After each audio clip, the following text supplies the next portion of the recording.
I'm Eric Lanigan with Lanigan&Lanigan, attorneys in Winter Park. I'm going to talk just for a minute about what we often deal with foreign investors purchasing U.S. real estate, and is what we call buying off-plan or pre-construction. Now, like so many other things in life, it can be great and it can be a nightmare.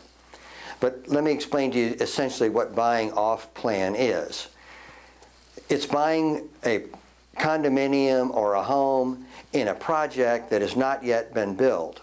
And it's very common in the U.S. for builders to offer properties, specifically, especially condominiums, at deep discounts if you'll enter into the contract before construction begins. It helps their financing in terms of their construction financing, and obviously any developer is going to want to pre-sell their project if they can. So they're willing to give significant discounts up front, which from what would be the ultimate selling price of the property.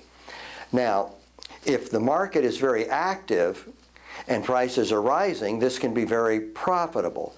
For example, let's say you're buying a unit that costs $100,000, just to use round numbers, and you put 5% down, so it's $5,000. And the balance is going to be paid in 2 years when the project is finished.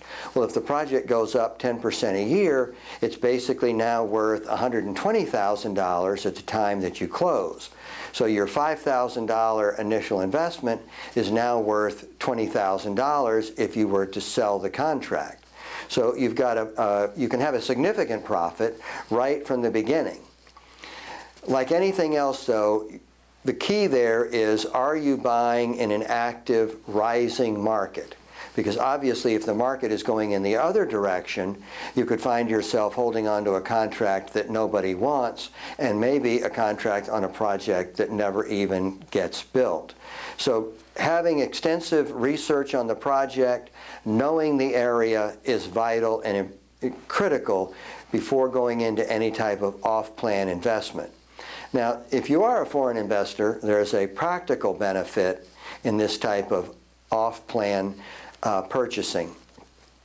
And that is, if the project doesn't work out, you refuse to close, you'll obviously lose your deposit. But is a developer really going to take the time and expense to go after an offshore foreign investor to try to recover some amount of money because they didn't close on the contract? The answer to that is almost always never. Again, I'm Eric Lanigan, Lanigan&Lanigan, attorneys, Winter Park, Florida.